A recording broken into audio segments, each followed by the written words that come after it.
எங்களுடைய குர்ஆன் ரிவ்யூ சம்பந்தமான கமிட்டி ஏற்கனவே அந்த கமிட்டியுடைய அதாவது ரெக்கமெண்டேஷன் இல்லை என்ற காரணத்தினால் ஒரு வருடங்களுக்கு மேலாக பல்லாயிரக்கணக்கான குர்ஆன் பிரதிகள் ஹாபரிலே தேங்கி கிடக்கிறது. இது சம்பந்தமாக கௌரவ அமைச்சர் ராஜாங்க அமைச்சர் அவர்களும் தெளிவாக அந்த விஷயம் தெரிந்தவர். எனவே தற்பொழுது அந்த ரிவ்யூ கமிட்டி அவர்கள் அதற்கு அனுமதியை வழங்கியிருக்கிறார்கள். அதுக்கு பொறுப்பான கௌரவ அமைச்சர் அவர்கள் இருக்கிறார். எனவே தயவு செய்து அரசாங்கம், இந்த அரசாங்கத்திலே நாங்கள் எதிர்பார்க்கின்ற ஒரு விஷயம்தான் இனவாதம் இல்லாத ஒரு நிலைப்பாட்டை இந்த அரசாங்கத்திடத்திலே நாங்கள் எதிர்பார்த்து வருகிறோம். அவ்வாறான ஒரு நிலை தான் இருந்து வருகிறது. எனவே அது உண்மைப்படுத்தப்பட வேண்டுமாக இருந்தால் தயவு செய்த அந்த குர்ஆனை அவசரமாக விடுவிக்கின்ற விஷயத்தை அரசாங்கம் செய்ய வேண்டும். அதேபோல் கௌரவ அமைச்சர் அவர்களே, இந்த அதாவது கஸ்டம்ஸிலே டிஃபென்ஸிலே இஸ்லாமிய புத்தகங்கள் வருவதற்கு தடை விதிக்கின்ற ஒரு ஏற்பாடும் இருந்து வருகிறது. அதை இங்கு ரிவ்யூ கமிட்டிக்கு அனுப்பி எடுக்கிறார்கள். இதையெல்லாம் எந்த காலத்திலே வந்த சட்டம் என்றால், இது அதாவது கோட்டாபே ராஜபக்ச என்ற ஜனாதிபதியுடைய அந்த காலத்திலே வந்த சட்டங்கள். இதெல்லாம் இந்த நாட்டிலே இந்த நாடு சுதந்திரத்துக்கு பிறகு உள்ள காலங்களில் இருந்து வந்த சட்டங்கள் அல்ல.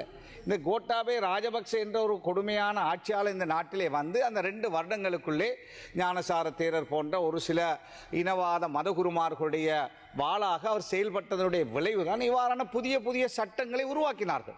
எனவே இதனால் முஸ்லிம் சமூகம் பாதிக்கப்பட்டிருக்கிறது. ஒரு அரபு நாட்டில் கட்டாரிலோ சவுதியிலோ அல்லது இருந்து வருகின்ற ஒரு பிரயாணி ஒரு அரபு புத்தகத்தை இந்த நாட்டிலே கொண்டு வருகின்ற பொழுது கஸ்டம்ஸினால் இருக்கிற சர்க்குலர் படி அதை பறித்தெடுக்க முடியும். நான் ரிவ்யூ கமிட்டிக்கு அனுப்பிவிட்டு தருகிறேன் என்றால் ஒரு கிழமை டூரிஸ்ட் அவர் அந்த புத்தகத்தை வாசிக்க முடியாத நிலை அவருக்கு வரும்.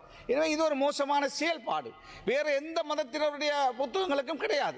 இன்டர்நெட்டிலே ஆன்லைனிலே வேண்டியதை பார்க்க முடியும். இந்த நாட்டில் இருக்கின்றவர்கள் எக்ஸஸ் இருக்கிறது. இதை தயவு செய்து இந்த சட்டத்தை அந்த சர்க்குலர் அது சம்பந்தமாக நான் கோட்டாபே அரசாங்கத்திலே நான் பலமுறை வாதிட்ட பொழுதும் அவர்கள் அதை செய்யவில்லை, கொடுமையாளர்கள். ஆனால் நீங்கள் அவ்வாறானவர்கள் அல்ல, உடனடியாக அதை நீக்குங்கள். அதே போல இந்த குர்ஆன் பிரதிகளை அவசரமாக விடுவியுங்கள். இந்த நாட்டிலே வாழ்கின்ற ஒட்டுமொத்த முஸ்லிம் சமூகமும் அதை எதிர்பார்த்து நிற்கின்றது என்பதை இந்த சபையிலே சொல்லி வைக்க விரும்புகின்றேன். அதே போலதான் நான் இந்த இடத்திலே சவுதி அரேபியா நாடு, அதாவது இந்த குர்ஆனை கூட சவுதி அரேபியா தான் எங்களுக்கு அனுப்பியிருக்கிறது. கௌரவ அமைச்சர் அவர்களே, உங்களுக்கு தெரியும் முஸ்லிம் சமூகத்தினுடைய ஒரு முக்கியமான ஒரு விஷயம் இந்த நாட்களிலே பேசப்படுவதுதான் அல் குர்ஆன் விடுவிப்பது சம்பந்தமான ஒரு பிரச்சனை. புனித அல் குர்ஆன் என்பது முஸ்லீம்களுக்கு சாதாரண ஒரு நூல் கிடையாது. அது எங்களுடைய வாழ்வியல் வழிகாட்டி, ஆன்மீக அடையாளம் மற்றும் அன்றாட வாழ்வின் ஒரு அங்கமாகும். இந்நிலையில் புனித அல் குர்ஆன் பிரதிகள் கடந்த 2 ஆண்டுகளாக தடுத்து வைக்கப்பட்டிருப்பது எங்களின் மத சுதந்திரம் மற்றும் ஆன்மீக உரிமை தொடர்பில் கடும் கவலை ஏற்படுத்தியுள்ளது. இது கௌரவ சபாநாயகர் அவர்களே, இது தொடரில் பல முறை உயரிய சபையிலே தாம் உரையாற்றியதோடு எங்களால் முடிந்த பல முயற்சிகளை கௌரவ எல்லா முஸ்லீம் பாராளுமன்ற உறுப்பினர்களும் கட்சி பேதமின்றி நாங்கள் மேற்கொண்டு வருகிறோம். கௌரவ அமைச்சராகிய நீங்களும் இது தொடர்பிலே கடுமையான முயற்சிகளை எடுத்து வருவதை நாங்கள் அறிகின்றோம். அதற்காக எங்களுடைய நன்றிகளையும் பாராட்டுக்களையும் தெரிவிக்கின்றோம். இதுவரை மீளாய்வு குழுவின் ரிவ்யூ கமிட்டி அனுமதி கிடைத்தவுடன் விடுவிக்கப்படும் என்ற கருத்து தெரிவிக்கப்பட்டிருந்தது. தற்போது அந்த மீளாய்வு குழுவும் உத்தியோகபூர்வமாக ரிவ்யூ கமிட்டி அனுமதியை வழங்கியுள்ளது.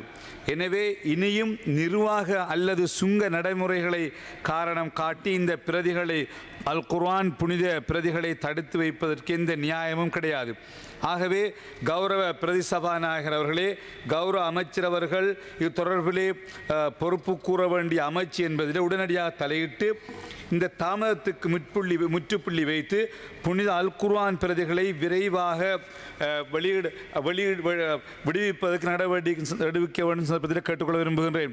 மன்னர் ஃபஹத் அல் குர்ஆன் அச்சகத்தினால் அச்சிடப்பட்ட தடுத்து வைக்கப்பட்டிருக்கின்ற அல் குர்ஆன் பிரதிகளுக்கு இப்பொழுது ரிவ்யூ கமிட்டி உத்தியோகபூர்வ அனுமதி வழங்கியிருக்கிறது. ஆகவே இதற்கு மேலும் இதனை வைத்திருக்க வேண்டிய அவசியம் கிடையாது.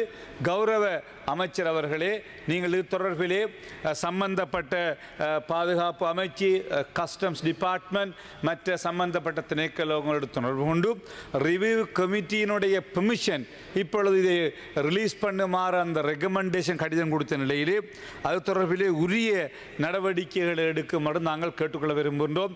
அதிமேதக ஜனாதிபதி அவர்களை முஸ்லீம் பாராளுமன்ற உறுப்பினர்கள் எங்களுடைய கௌரவ பிரதி அமைச்சர்களும் இருக்கின்றார். நாங்கள் சந்தித்த போது கூட ரிவ்யூ கமிட்டியினுடைய ரெக்கமெண்டேஷன்